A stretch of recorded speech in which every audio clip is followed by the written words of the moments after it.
انشاءاللہ میں گارنٹی سے کہتا ہوں تیسرے دن وہی رشتہ آپ کے گھر کی دہلیز پہ ہوگا جو نہیں مان رہے تھے شادی کے لیے انشاءاللہ العزیز۔ میں کہتا ہوں پتھر دل انسان کیوں نہ ہو اس کو بھی مومن بنا دینے والا ایک خاص وظیفہ ہے، لیکن ان شرائط کے ساتھ آپ کریں۔ وظیفہ کیا ہے؟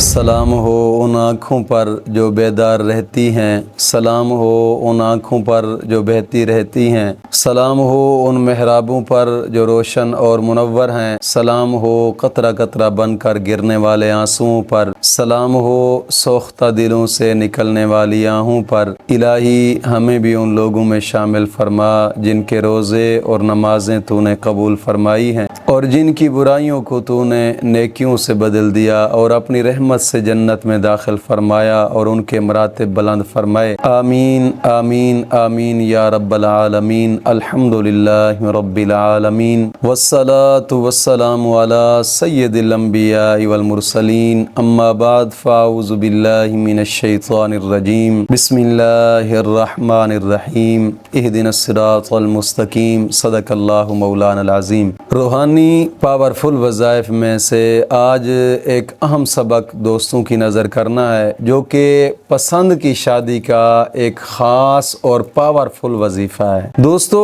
یہ ایک قرآنی اور روحانی وظیفہ ہے الحمدللہ، اور انتہا درجہ بزرگان دین کا ایک مجرب شدہ وظیفہ ہے۔ یاد رکھیے گا کہ رات کو سونے سے پہلے صرف اور صرف 101 مرتبہ پڑھنا ہے، بس کوئی لمبا چوڑا وظیفہ بھی نہیں ہے، اور ہے ایسے کہ اگر آپ جہاں پسند کی شادی کرنا چاہتے ہیں، اگر جس کے لیے بھی آپ کریں گے انشاءاللہ العزیز تیسرے دن وہی رشتہ آپ کے گھر کی دہلیز پہ ہوگا انشاءاللہ العزیز، لیکن کریں ان شرائط کے ساتھ جو شرائط میں بتا رہا ہوں۔ بغیر شرائط کے آپ کریں گے ظاہری بات ہے رجت ہو جائے گی، جب رجت ہو جائے گی پھر لوگ کہتے ہیں یار یوٹیوب کے وظائف اثر نہیں کرتے، بابا کم از کم شرائط پر عمل تو کرو۔ تو آج کے وظیفے کی سب سے پہلی شرط یہ ہے کہ نماز کی پابندی، اور ہر نماز کے بعد 11 مرتبہ کلمہ طیبہ اور 11 مرتبہ درود پاک، یہ اشد ضروری ہے۔ دوسری شرط یہ ہے کہ اپنے تمام گناہوں سے توبہ اور آئندہ گناہ نہ کرنے کا ایک پختہ عزم کرنا۔ تیسری شرط یہ ہے کہ روزانہ کی بنا پہ کم از کم 2 رکوع قرآن پاک کی تلاوت کے لازمی کریں، اور چوتھی شرط یہ ہے کہ باوضو رہیں ہر وقت، اور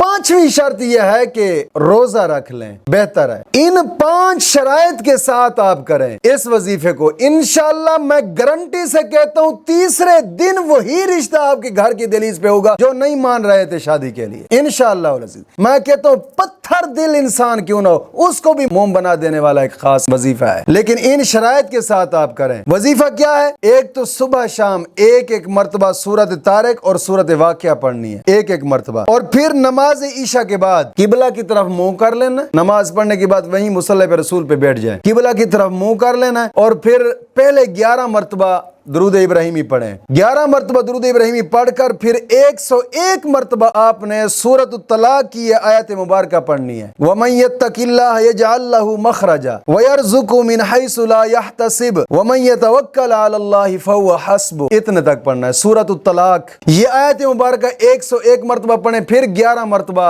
درود ابراہیمی پڑھیں، پڑھ کر پھر 2 رکعت نماز نفل حاجات پڑھیں، اور 2 رکعت نماز نفل حاجات اس طریقے سے پڑھنی ہے کہ پہلے سبحانک اللہم پہلی رکعت کے اندر، پھر الحمد شریف، اور پھر جناب علی 11 مرتبہ سورۃ کوثر پڑھنی ہے پہلی رکعت کے اندر، اور دوسری رکعت کے اندر الحمد شریف کے بعد 11 مرتبہ سورۃ اخلاص پڑھنی ہے، قل هو اللہ احد، اور پھر سلام پھیرنے کے بعد رب کی بارگاہ میں دعا کر دیں۔ 3 دن لگاتار کریں انشاءاللہ، یہ اتنا مجرب اور انتہا درجے کا زبردست وظیفہ ہے نا، تیسرے دن انشاءاللہ جو نہیں مان رہے تھے وہ آپ کے گھر کی دہلیز پہ ہوں گے انشاءاللہ العزیز۔ ایک مرتبہ آزما کر دے کہ میں گارنٹی سے کہتا ہوں، لیکن کریں ان شرائط کے ساتھ جو شرائط میں نے بتائی ہیں، انشاءاللہ پھر کامیابی ہوگی۔ مولا کریم دین متین کی سمجھ عطا فرمائے۔